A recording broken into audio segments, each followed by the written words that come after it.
పై ఉరి తీయాలి కానీ మన చట్టాలు వీటిని గౌరవించే పరిస్థితి ఉంటుంది కాబట్టి కాకపోతే నేను ఒకటే ఏంటంటే ఎఫ్టీసీ లాంటి చేసి ఫాస్ట్ ట్రాక్ కోర్టులు పెట్టి దీనిపైన డిలే చేయకుండా డెఫినెట్గా వాళ్ళపై ఇమీడియట్ చర్యలు తీసుకోవాలి.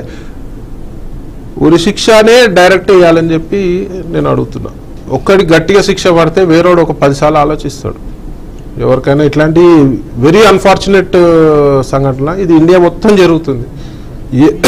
ఏ పాలిత రాష్ట్రం అయినా కాంగ్రెస్ బీజేపీ మనుషులలో మృగాలు ఉన్నాయి కాబట్టి అమ్మాయిలు కూడా జాగ్రత్తగా ఉండాలి, ఎవరిని నమ్మొద్దు. పెప్పర్ స్ప్రేలు క్యారీ చేసుకొని చెప్తున్నాను నేను. ప్రతి ఒక్క అమ్మాయి దగ్గర పెప్పర్ స్ప్రే పెట్టుకోవాలి. ఆత్మరక్షణ మీ చేతిలోనే ఉంటుంది ఎవరు ఏం చేసినా కూడా. ఎందుకంటే మానవ మృగాలు దొరుకుతున్నాయి. ఇట్లాంటి వాళ్ళు పబ్లిక్కి దొరికితే బాగుంటుంది కానీ అన్ఫార్చునేట్లీ దొరకరు వీళ్ళు. సో ఈ చట్టము తన పని తను చేసుకోపోతే కానీ ఇట్స్ లాంగ్ ప్రాసెస్. ఎంక్వైరీ ఇవన్నీ కూడా లాంగ్ ప్రాసెస్. అన్ఫార్చునేట్గా ఈ జరిగిన సంఘటన ఒక ఎత్తు అయితే మమతా బెనర్జీ డ్రామాలు బీయింగ్ ఏ లేడీ, ఆమె ఆ రాష్ట్ర సీఎం, ఆమె ఆ రాష్ట్ర హోం మంత్రి ఆమెనే, ఆ రాష్ట్ర వైద్య శాఖ మంత్రి ఆమెనే, మళ్ళీ ఆమెనే ధర్నాలు చేస్తుంది సిబిఐకి అప్పచెప్తుంటే కేసు. అంతకంటే అద్వారం నీ పోలీసింగ్ వ్యవస్థ కరెక్ట్ ఉండి, నీ పోలీసులకు చిత్తశుద్ధి ఉండి, నీ మీద గౌరవం ఉంటే ఒక అమ్మాయికి సాటి స్త్రీకి అన్యాయం జరిగితే నువ్వు స్పందించలేకపోతున్నావు. నువ్వు సాక్ష్యాలు కప్పిపుచ్చుకోనికి ఆ బిల్డింగ్ కూడా కొడుతీవే నువ్వు. అందులో ఎవరు పెద్దలు ఉన్నారో, ఎవరు పెద్ద మనుషులు ఉన్నారో, మరి నీ క్యాబినెట్లో ఉన్న వాళ్ళు ఉన్నారా, నీ ఎమ్మెల్యేలు అనుచరులు ఉన్నారా, మరి నువ్వు ఎంక్వైరీ చేయాలి. నువ్వు ఎంక్వైరీ చేయకముందుకే సిబిఐ వచ్చింది. సిబిఐ ఎంక్వైరీ చేస్తుంటే మరి నువ్వు పోయి ధర్నా చేస్తున్నావు. నువ్వేమైనా అపోజిషన్ పార్టీవా, నువ్వు సేమ్ పార్టీవా?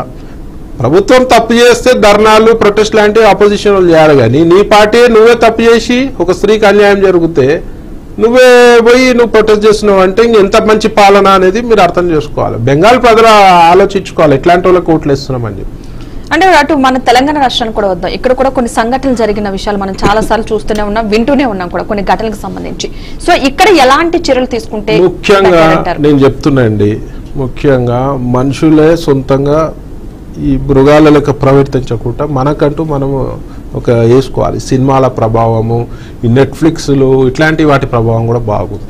ఈ నెట్ఫ్లిక్స్ ఈ సోషల్ ఓటీటీ ప్లాట్ఫామ్పై నిఘా లేదు. ఎట్లయితే సినిమాకి సెన్సార్ బోర్డ్ సర్టిఫికేట్ ఇస్తారో వీటికి నిఘా లేవు. కొన్ని నేను అనుకోకుండా నెట్ఫ్లిక్స్ లేవో చూస్తుంటే చూడలేని పరిస్థితులు ఉన్నాయి. మరి దీనిపై నిఘా పెట్టాల్సిన బాధ్యత గవర్నమెంట్కి. దీనిపై కూడా ఒక లెటర్ రాయబోతున్నాను నేను సెంట్రల్ గవర్నమెంట్కి. ఇమీడియట్గా దీనిపై నిఘా పెట్టాలి. అడ్డగోలు ప్రోగ్రామ్స్, సినిమాలు అనుకోండి, షార్ట్ ఫిల్మ్లు వస్తున్నాయి, దానికి ఏమి ఎక్స్పోజింగ్, దీని ప్రభావం డెఫినెట్గా యువతపై పడుతుంది. బట్ ప్రవీణ్ గారు, ఇక్కడ ఒక స్ట్రైట్ క్వశ్చన్. కోల్కతాలో జరిగిన ఇన్సిడెంట్ తర్వాత దేశవ్యాప్తంగా ధర్నాలు జరుగుతున్నాయి. స్పెషల్గా డాక్టర్లంతా రోడ్ల మీదకి ఎక్కి ధర్నాలు చేస్తున్నారు, సీనియర్లు జూనియర్లను తేడా లేకుండా. బట్ సేమ్ టైం దీనిపైన కోల్కతాలో ప్రెసిడెన్షియల్ రూల్ పెట్టాలి లేదా గవర్నర్ రూల్ పెట్టాలని చెప్పేసి, అంటే ఉన్నటువంటి గవర్నమెంట్ ని డిస్మాండిల్ చేసి లేదా సాక్ చేసేసి చేయాలని అంటున్నారు కదా, దీనిపైన బీజేపీ స్టాండ్ ఏంటి? ఇవన్నీ మాటలు అనడం ఈజీ అండి. ప్రాక్టికల్గా పాసిబిలిటీ ఒక ఇన్సిడెంట్ అయితే మీకు పెట్టే పరిస్థితి ఉంటుందా? ఉండదు కదా. అడ్డగోళ్ళు ప్రజాపాలన చేస్తే ఉంటుంది. ఇప్పుడు ఇంట్లో ఎవడో తప్పు చేసినాడు, పాపం మా అమ్మాయికి శిక్ష, అమ్మాయి అనుభవించింది, దానిపై ఒకటి ఆ గవర్నమెంట్ ఇమీడియట్గా చర్య తీసుకోవాలి. సిగ్గుశరం ఉన్నోళ్ళు అయితే ఇమీడియట్గా వాడిని అరెస్ట్ చేయాలి. దాని ఇంకా ఎంత పెద్దోడు ఉన్నా మీరు ట్రాన్స్పరెంట్గా విచారణ జరిపి వాడికి గట్టి శిక్ష వేసినట్టు చూడాలి. కోల్కతా నుంచి ఈ అంశం బయటపడింది కానీ సందేశ్ ఖాళీ అనేటువంటి లొకేషన్లో, ఇదే వెస్ట్ బెంగాల్ అనేటువంటి రాష్ట్రంలో సందేశ్ ఖాళీలో ఆడవాళ్ళను వ్యవస్థలుగా చేసి రోడ్డు పైన అతి దారుణాలు జరిగినాయి. ఇదే కోల్కతాలో. బట్ అప్పుడు కూడా బీజేపీ పెద్ద ఎత్తున స్పందించినట్టుగా ఇక్కడ ఘటనలు అయితే కనబడట్లేదు. ఇంత జరుగుతా ఉన్నప్పుడు ఎందుకు ఆ గవర్నమెంట్ మీద తగిన చర్యలు మీరు తీసుకోవట్లేదు? ఇవన్నీ లోకల్ గవర్నమెంట్ లో ప్రాబ్లమ్స్. ఇవి దీంట్లో ఈ క్రైమ్ దాంట్లో బీజేపీ సెంట్రల్ ఎక్కడి నుంచి ఇన్వాల్వ్ అవుతుందా? కాదు కదా. ఇది లోకల్, మీరు చెప్తున్నా కదా, లోకల్ పాలకులు మంచిగా ఉండాలి, పోలీసింగ్ వ్యవస్థ మంచిగా ఉండాలి. ఆమెనే పెద్ద రాక్షసి.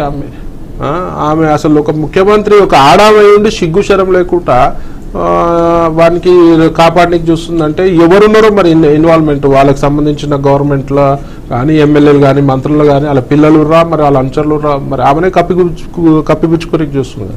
ప్రజలు ఆలోచించుకోవాలి, ప్రజలు బుద్ధి చెప్పాలి. ఇవాళ ఒక మంచి విషయం, ఒక అమ్మాయికి ఒక ఆడబిడ్డకి అన్యాయం జరిగితే దేశం మొత్తం ఇట్లా జరుగుతున్నది చాలా సంతోషమైన విషయం. ఇట్లాంటి చర్యల వల్ల వాడు అడుగుతాడు ఇట్లాంటి చర్యలు చేస్తే ఏమవుతుంది. ఇట్లాంటి చర్యలు అవ్వడం వల్ల ఆ లోకల్ గవర్నమెంట్కి